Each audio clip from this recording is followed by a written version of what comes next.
Forgive the mess. This is a laptop a friend asked me to fix. It's getting power. It's plugged in right there. It gets the lights, but then it just shuts off. It does it. So I think this is the motherboard issue. Focus, care of yours. So nothing ever comes up on the screen except the picture of me. Hi. And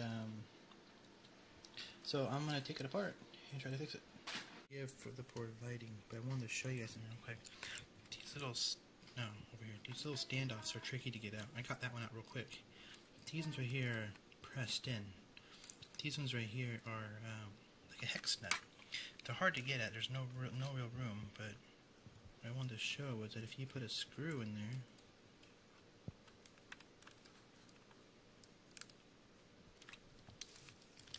try and do this with one hand without a tripod.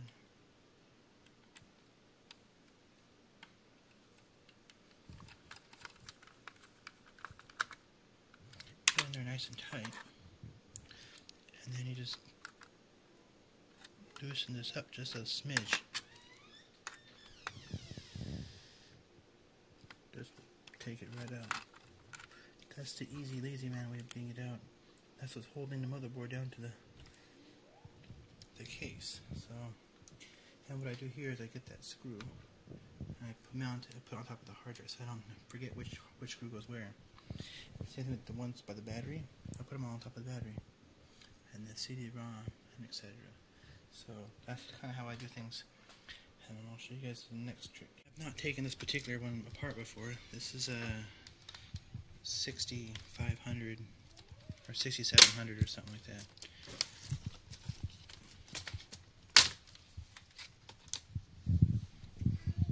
Hi. Hi, baby. It's my kid.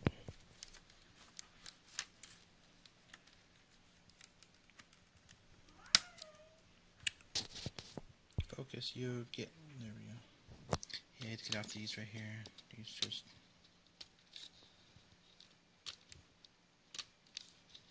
slide right out so you don't break them.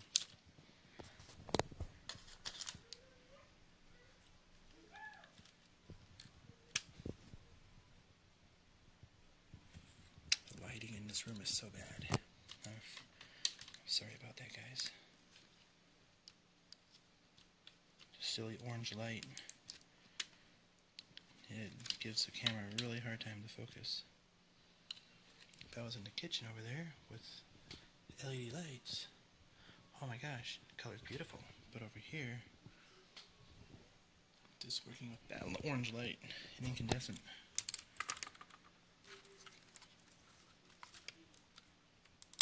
I'll put the phone down for a second.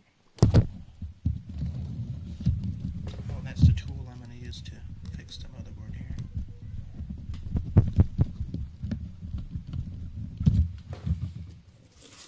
$100-watt incandescent. It's a secret weapon against blown motherboards.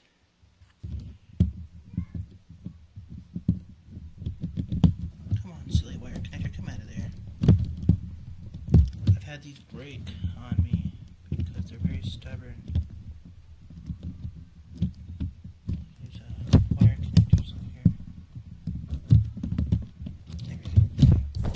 So if you focus on me, there we go. So this popped out of there like that. Sometimes they're tough to get out. Set it over there next to the drinks. And the keyboard, since I got all the screws out of it, I think I did. Yeah, it should just slip right out. And then this connector is the same as the other ones. Be careful not to break those chips on the circuit board. We just lift it up.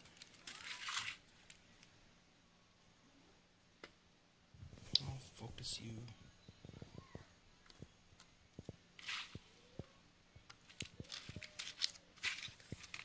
There we go. And they're in there, and now we're there. And then you gotta slide these out. These ribbons will get out of the way. So you just slide out of the way. There's tape holding these down. You just slide them out. And these ones right here, there's no clips, so they take a little bit of force to get out and a little bit of force to put them back in. Just as a warning, these ribbons break. I've broken some before. And those LED lights on the top, they don't work. Or the power button doesn't work. So I had to order a set of these on eBay. So if you break them, you can get new ones. It's just like if your lights don't light up or whatever, that's probably what happened there.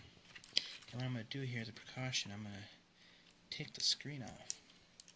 And also, if your screen is loose, like you can wiggle it, I'm going to show you guys a trick on how to tighten them up, tighten up the hinge. So,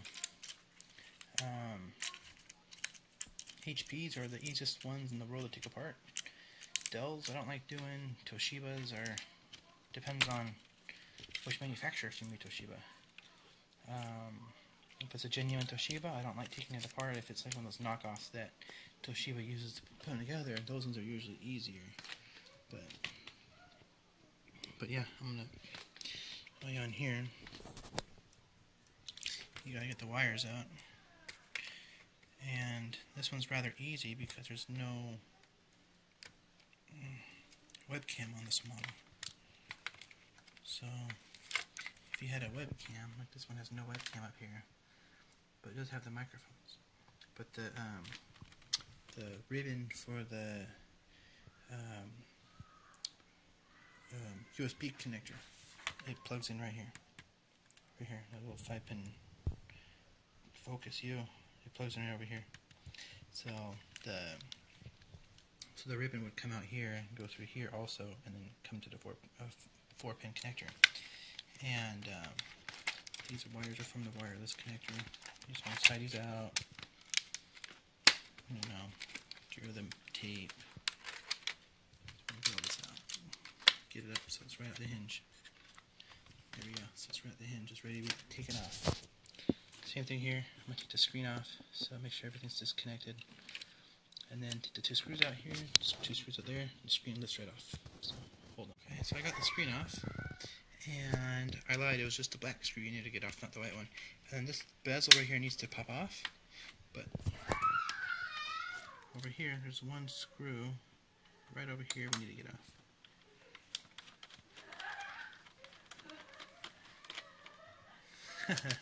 You can hear my wife playing with the baby. I'm going to fish that screw out of here in a second. It's just hard to do everything with only one hand. There's that screw right here. I'll put that one right over there. And then now we're going to work on this. And then there's a screw here, screw here, screw here, and the screw up here. So what I usually do is put an arrow with a Sharpie next to them so I know which one goes where. And then I also got to get these slate ribbons out of here. And then I'm going to take this apart and then show you guys the next step. Okay, so I disconnected them right here. I'm going to leave them in this spot just so I don't have to worry about it. Just make sure you get this connector off right here. That goes to the touchpad. If you break this, your touchpad won't work.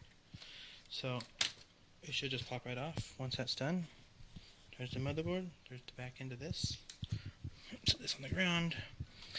And then there's 2 things we're going to do on here. We're going to clean that fan. That's the arrow I pointed to that screw hole.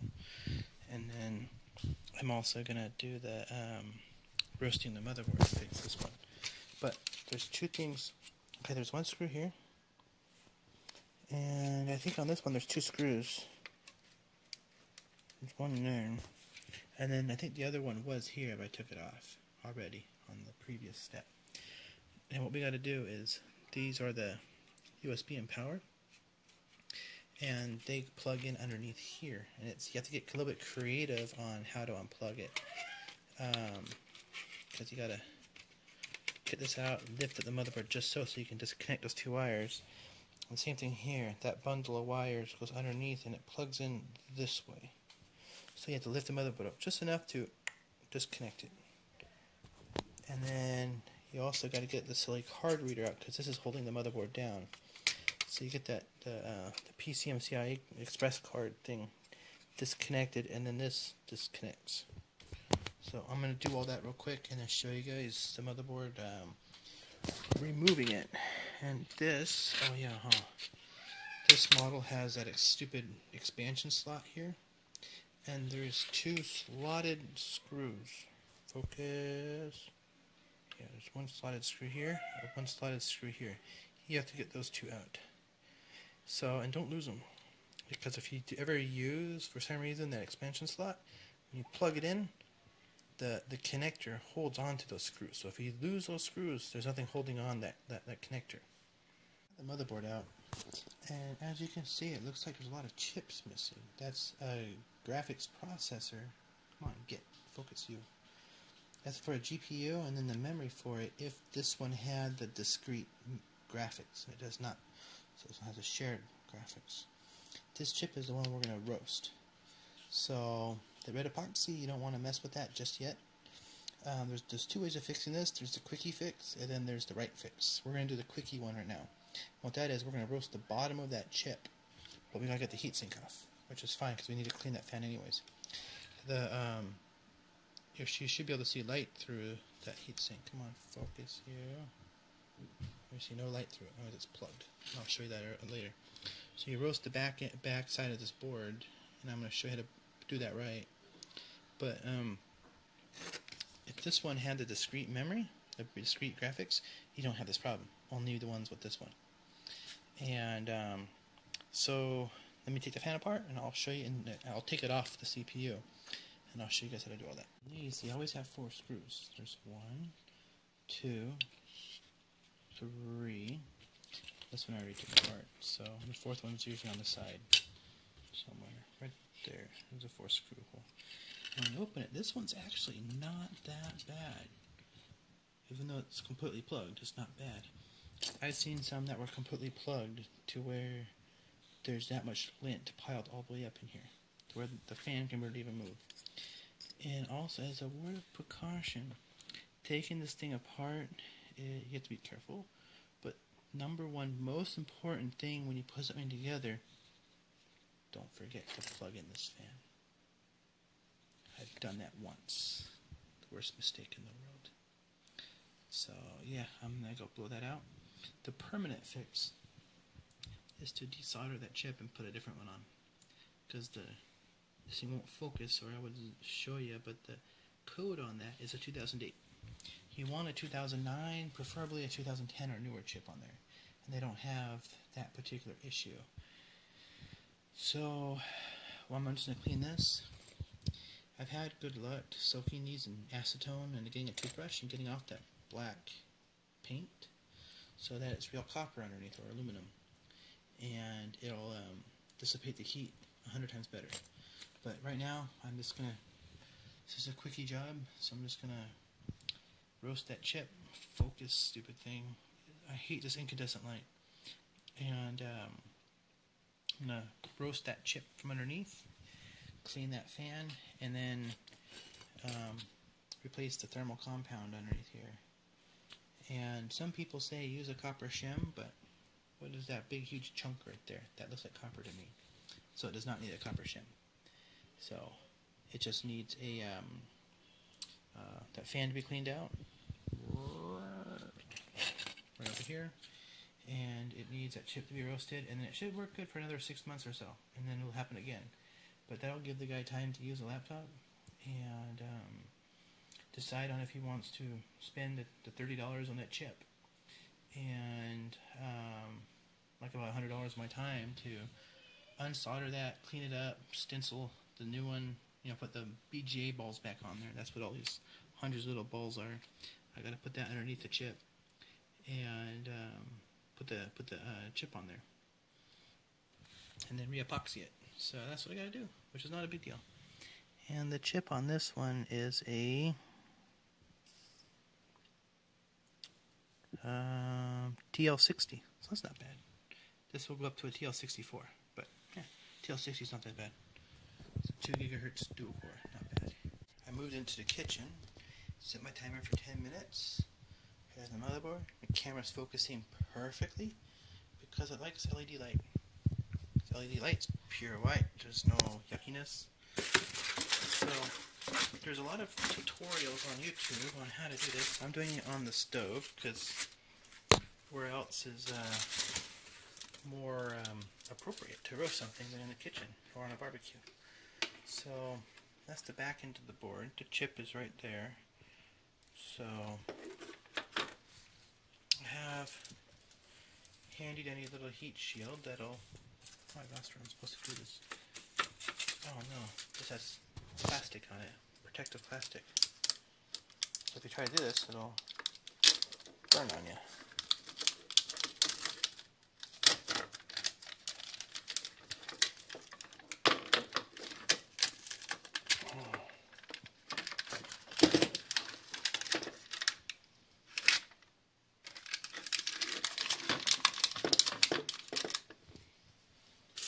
I've done 100 of these.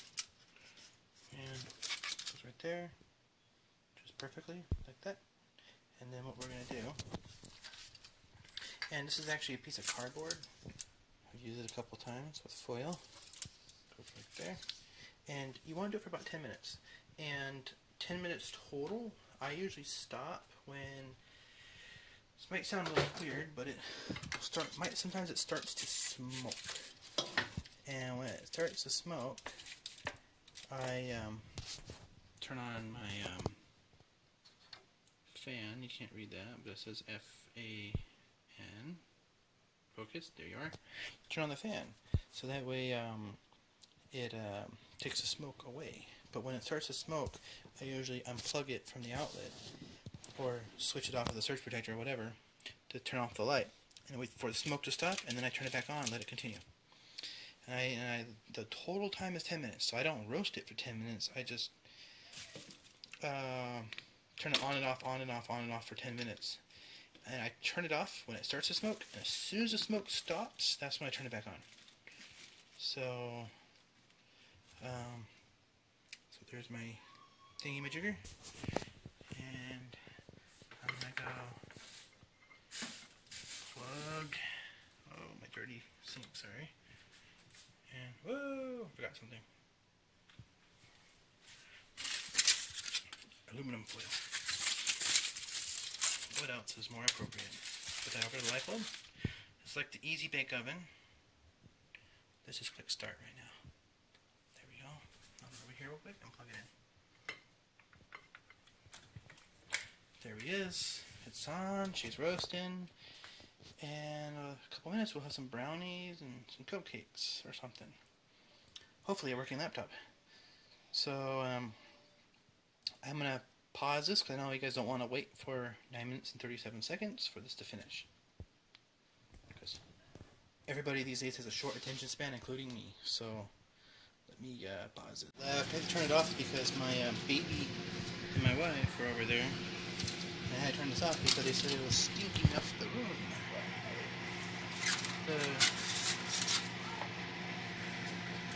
The cardboard was getting darker and emitting stinky fumes. So I had to stop. But that should be enough. That should be way enough. When you want to blow on it, you don't want to bend the board or anything, because what the whole point of this is that the manufacturer of the board uses a lot of leaded solder, and the chip manufacturer uses lead-free. So what happens is they don't mix, and the solder over time breaks. And what you got to do is heat it up really, really hot so that they remelt and rejoin. And the solders have a cold joint and they break. And there's hundreds of them underneath that little chip, just like there is underneath this chip. It's like that. And it's hot. So what we're trying to do on this is fix it. So yeah, I have an extra chip somewhere. It's a 2011 chip. So maybe if he decides to get money, I'll change it for him. I'm going to put new thermal paste on there because it looks like that the manufacturer didn't do a good job at the thermal paste. They left the dead spot in the center. So I'm going to redo it on here and on the heatsink. You can see the reflection of the light. It's perfect right there. It's crystal clear. It's never got joined. So I'm going to redo it and I'm going to reassemble it. I'm not going to show that step, but when you put the screws in, there's number 1, 2, 3, and 4, and you just tighten them up in that circle. You do the number 1 first, number 2, 3, 4, and do like 2 turns each until it's tight. And that's it. So I'm going to reassemble the board and show you guys what it looks like.